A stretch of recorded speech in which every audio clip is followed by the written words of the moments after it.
What's up, Martian? So I had a little bit of free time this morning, and so before I get my day started, I wanted to express the importance of tenacity when being a real estate investor.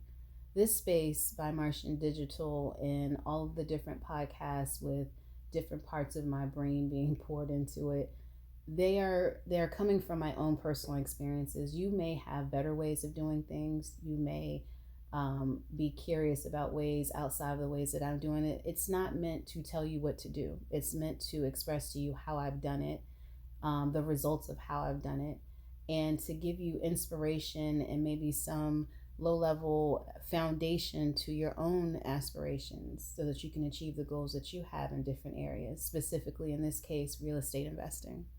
I have invested in short term and long term rental situations. I've made decisions about homes for myself. I've had situations related to property and property damage. And a lot of that will be expressed in this space so that you can have access to it and make decisions on your own for what's best for you. This is never a platform intended for me to tell you what to do, but to give you an idea of how to do it so you can make decisions for yourself.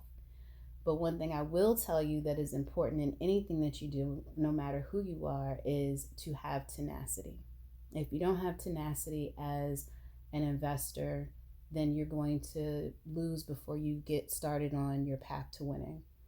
Because you can't just sit back and think that everything is going to be like AI and just happen for you. If you do a few little key things here, you have to actually put in the work. So, the example that I wanted to give you without showing you screenshots of this person's personal information. Um, I had an Airbnb request because they can send you inquiries before they decide on when they want to stay. They basically, what the potential guest does is he or she will put in the dates that they want, and then they have the opportunity to ask you some questions before they actually book it. So that's good for you to know. If you didn't know, you can ask questions before you actually book your short-term rental for when you're on vacation.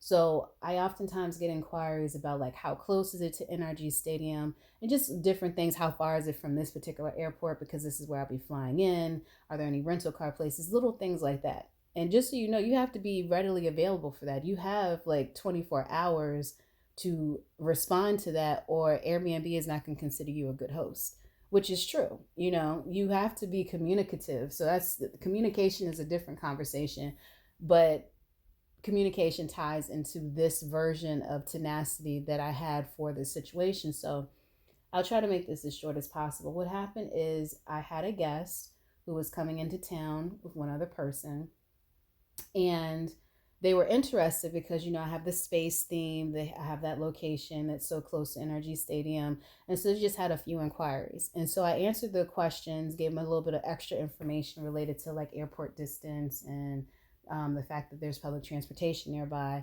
And she responded, and I'm glad she responded because she could have just been like, "Oh no, this lady played me."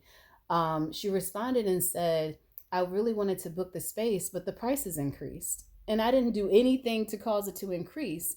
Now, there's a feature on the back end of Airbnb that says, do you want to pre-approve this person or automatically decline them from being able to book your space? You don't get a whole lot of information about the person, but they do let you know if their identity's been verified. You can see some of their old reviews and see what that's about. And so it can help you to make a decision. To be honest with you, I'm just starting out. There's not too many people that I decline. I don't think I've declined anyone yet, but I also haven't seen a reason to decline people. You understand? So I pre-approved her to be able to get it. And I think some kind of way it triggered an increase in price that I did not authorize.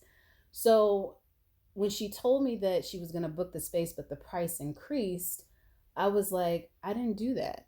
I was like, do you mind telling me what the price was before so I can see what might be going on the back end of what's happening? And basically, whatever had triggered it, it caused the price to go up $29. Okay. Not a whole lot of money, but I don't know what her budget is. I'm not going to assume her wallet. But my thing is, I could have been like, oh, yay, I could get an extra $29 when that happens.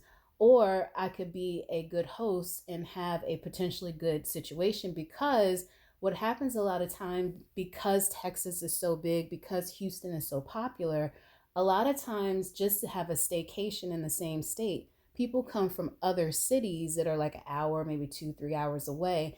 And I want to be the place that they want to choose. You know what I'm saying? So I looked, and this person was coming from Texas to my part of Texas. And I don't know enough about all the different cities to know how long it was going to take her to get there. But I did know that this could have a potential ripple effect. But even outside of all of the strategizing that my mind can do, that's not why I did it. I did it because I like to think of myself as a customer. I like to think of myself as a guest in this particular case. And I would want, for the reasons why she was coming into town, I would want someone to go the extra mile for me. And so it took maybe extra 20, maybe extra 30 minutes out of both of our days, but she was receptive to me troubleshooting it. And then we got to a place where I think I ended up still letting her stay there for maybe $1 or $2 less based on how the system laid out. But it took not just saying, oh, okay, well, hopefully you'll, decide to book with us some other time. So that's when you do just a little bit of effort and then you just give up. But when you're tenacious about what you want, and you know what your goals are for yourself, and you're intentional about what your overall goals are, so that all of your decisions can tie into a focused thought process that says, if my goal is to have a certain occupancy in this location every single month, and to plan for that accordingly, and to have that be consistent, so that not just it's income, but it adds to how everything about all my different brands and all my different entrepreneurial efforts tie into each other. If that is the goal, then why would I leave money on the table potentially? Let me at least try. You're not always going to have the outcome that I had, where the person was patient enough to troubleshoot it and we got to the bottom of everything that needed to be done so that she could be in a better position. And because she stuck it out, I said, listen, check-in is usually at 2 o'clock, after 2 o'clock. I said, but if for what you're coming into town for, you want to be here earlier, just please let me know in enough time so we can have the space available for you. People like to feel special. We live in a very hard, ridiculous world these days. And having little opportunities to smile, having little courtesies like that, that's not stressing me and my team out. The space is a 1-bedroom condo. So it's not like it's going to take us hours. Well, it usually does take me hours because I'd be lollygagging and enjoying my space. But it doesn't take a long time to make sure that it's prepared for someone. And for the reasons that this person was coming into town, I felt good to be able to do that courtesy. It's the type of courtesy I would want for myself, especially since that person, it turns out they're going to be driving to my location. So they might want a woosah. They don't have to go to a restaurant and wait out my check-in time. So let me be courteous.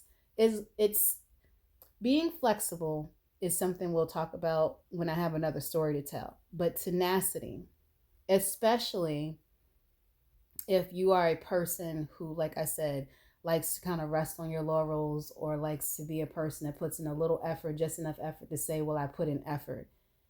Investing requires a very strong spirit of tenacity and a very strong idea and mindset of intentional actions, not just something you saw on TikTok and you'd be like, oh, okay, I'm gonna try it out.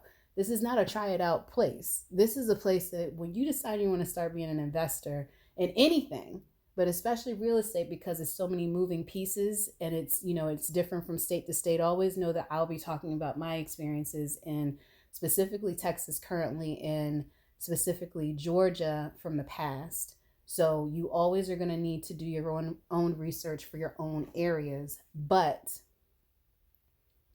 all of these experiences that I've had that I'm sharing with you, they're coming from a very real place. They're not just, something I looked up online to tell you. They're usually going to come from a real experience so that I can really inspire you to do what needs to be done. So, again, the word of the day is tenacity. Go get you some of it, or figure out how you can implement it in your investment process. Take care, Marcia.